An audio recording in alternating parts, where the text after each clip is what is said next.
rides only.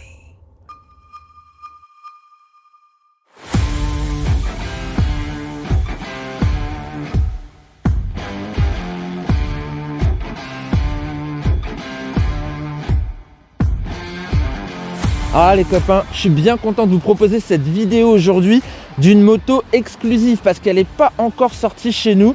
C'est quelque part la pré-série. En fait, cette 450 SR telle que vous la voyez, elle sort du marché domestique chinois. Donc on n'est pas encore au 47.5 promis par CF pour le marché européen. On est à 50 chevaux, on a un petit peu plus de bruit, mais sinon pour le reste, cette machine arrivera quasiment telle qu'elle prochainement vers février-mars en concession. Et donc nous aujourd'hui on a droit d'essayer cette machine qui a une certaine importance au niveau de CF Moto. Déjà vous vous rappelez du concept SR-C21 qui était sorti il y a 2 ans au salon de Milan. Il reste ça, le modèle de série. Alors certes on a perdu les carénages en carbone, quoique on a quand même un beau plastique de qualité qui singe un petit peu la texture carbone. On a également perdu le système de suspension Öhlins, le freinage Brembo qui est passé du Stylema au M40 avec cet étrier radial. Mais pour le reste, à l'intérieur, c'est ça qui est intéressant. On est sur un bicylindre de 450 cm3 calé à 270 degrés pour les sensations en plus des performances. Elle est belle, elle est racée, elle a été étudiée en soufflerie. Je trouve qu'elle se distingue et elle se singularise vraiment de ses concurrentes. Concurrente, c'est la Ninja 400 qui elle aussi est en bicylindre, 45 chevaux. C'est la R3 qui elle aussi est en bicylindre. En revanche, la R3 c'est un petit peu moins de performance. On est aux alentours de 42 chevaux. Quant à la KTM RC390, là on est sur un mono. Peut-être qu'on s'éloigne un petit peu du sujet, encore que c'est sur la même catégorie.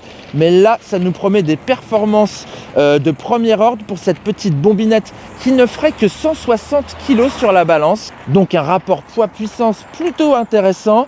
On est parti pour un rodéo? Non, avec celle-là, on prend la SR 450. Yeah!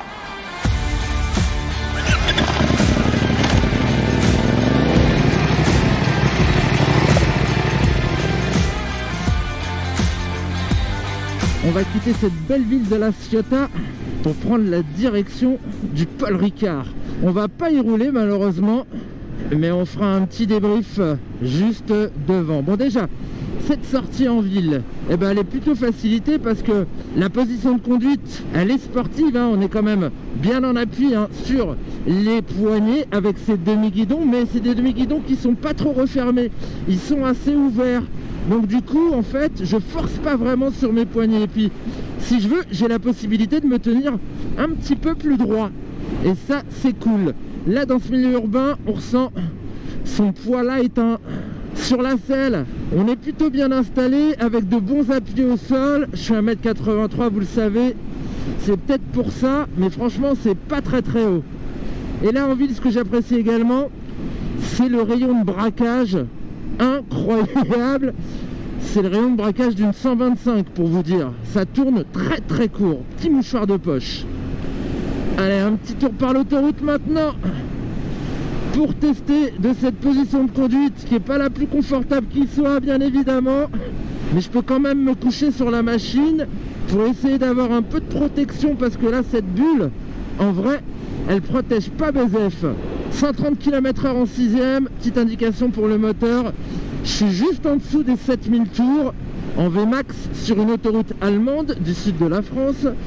J'ai pu dépasser les 180-185 km/h. D'ailleurs, c'est rigolo parce qu'à 140, on a un message d'alerte qui nous dit qu'on est hors la loi. Bon, ça aussi, à mon avis, ce sera modifié par la suite. On voit bien qu'elle a été étudiée en soufflerie là sur l'autoroute. Elle est très aéro cette mule. Allez, maintenant, à nous, les petites routes, le réseau secondaire. J'ai envie de vous parler tout d'abord de ce moteur, ce 450 cm3 parallèle, bicylindre, calé à 270, comme les roadster mid-size tels que la MT-07, la nouvelle Hornet, la GSX-8S.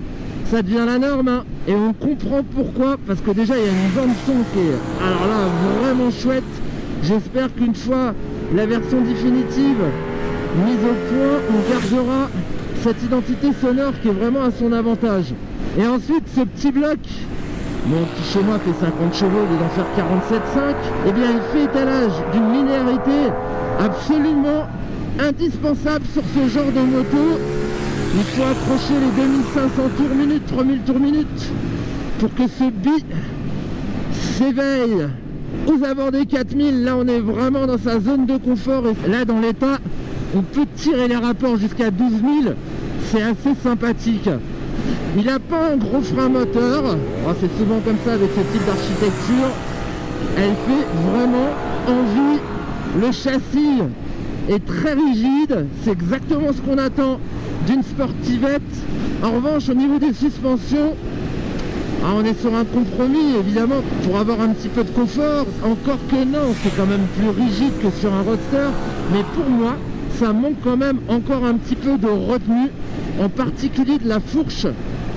Et je le vois sur les gros freinages, j'ai une grosse plongée dont je suis pas vraiment fan. L'amortisseur à l'arrière, ça va, on peut jouer un petit peu sur la précontrainte alors qu'on n'a aucun réglage à l'avant. Et niveau freinage, qu'est-ce que ça donne? Niveau freinage, ce simple disque, il mord, ça va, c'est suffisant. J'ai commencé à regretter de ne pas avoir de double disque sur une 400. Bon, ça fait le taf, hein, mais je pense que pour une utilisation sur piste, ça manquera un petit peu de mordant. Je trouve que l'ABS, là, dans l'état, il se déclenche parfois un petit peu facilement, mais c'est peut-être la qualité des gommes qu'il faut mettre en question. Encore que, là aussi, je modère, parce que cet essai, là, malgré le soleil que vous voyez, je l'ai réalisé par des températures assez fraîches dans le sud de la France. C'est-à-dire que tu commences le matin, il fait 3 degrés, à 13h il en fait 13, et puis à partir de 4-5 heures ça redescend. Donc c'est pas non plus des temps parfaits pour les gommards. Elle est très agile, elle est très précise, elle a un super bon maintien sur l'angle. J'ai rien à dire, et comme elle est très légère et que la direction est assez fluide, on peut corriger assez facilement une trajectoire RAS. Alors j'aime bien ce qu'ils nous ont mis au niveau des accessoires, le pack racing et notamment les commandes reculées. Du coup, je n'ai pas fait frotter les repose-pieds. Par contre, les prises d'angle, on peut y aller. Il y a vraiment une super garde au sol. C'est pas du tout le phénomène qu'on va avoir, par exemple, sur les Ninja 650, les CBR 650. Non, là, on a vraiment une petite sportive qui a été taillée pour l'arsouille. Oh, elle est enthousiasmante, hein. Ça va vraiment être une bonne outsider. Allez. Et j'aime beaucoup cet écran TFT qui raconte pas mal de choses, hein Adrien?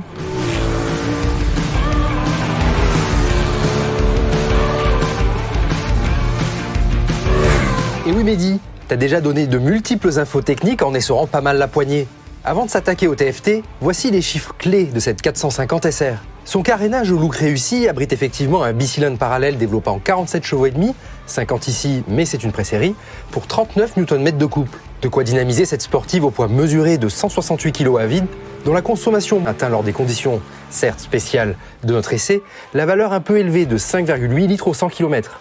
Côté partie cycle, l'avant reçoit une belle fourche inversée dorée, tandis qu'un mono-amortisseur réglable en précontrainte se charge de l'arrière. Un disque avant à étrier Brembo 4 pistons complète l'ensemble de cette moto facile d'accès, dont la selle culmine à 795 mm. Bon, du coup, pour l'écran TFT, on navigue dans l'interface depuis le commodo gauche, c'est super fluide et intuitif, de quoi piloter le Bluetooth et les connexions casque, les interactions avec l'application CF Moto, le type d'affichage souhaité, 2 au total, et les informations affichées dans la partie supérieure. Pour le reste, on dispose d'une prise USB ainsi que de leviers réglables et d'autres éléments du pack racing que tu as omis de citer, comme le support de plaque réduit, des pièces superbement texturées et anodisées, sans oublier des supports de béquilles. 2 couleurs au catalogue, noir Nebula et blanc perle. Allez, je te laisse conclure.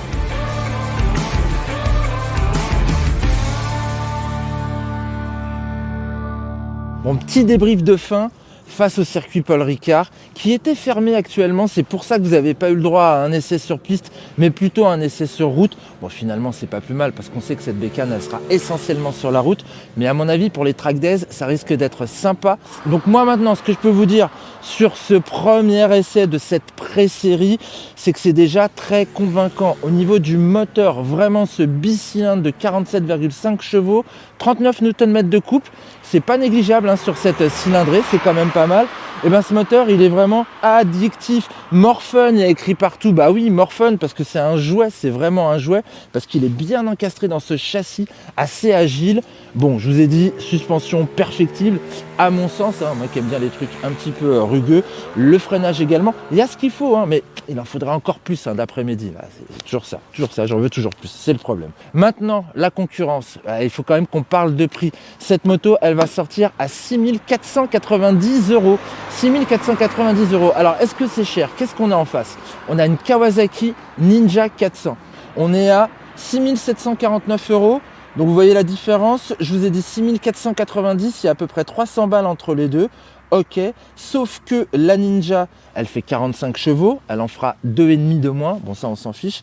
Par contre, elle est au même poids, 168 kg avec les pleins. Donc là, va vraiment y avoir de la compète entre la chinoise et la japonaise. Autre japonaise, la R3, elle est à 6 899 €.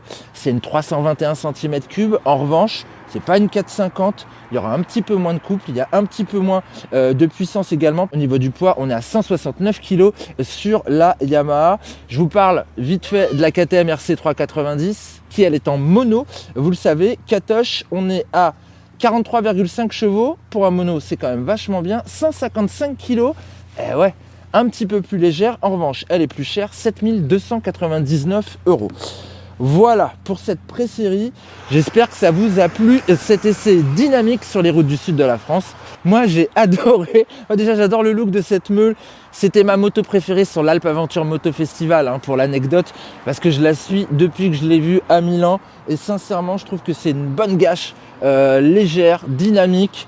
Pourquoi s'embêter avec plus gros, une bécane à taille humaine? J'ai hâte que vous l'essayiez. Bon, en attendant, merci d'avoir regardé cette vidéo. N'hésitez pas à vous abonner, à mettre des petits pouces bleus. C'est votre façon de me rétribuer. Et puis je vous dis à un prochain essai. À très bientôt. Bye bye.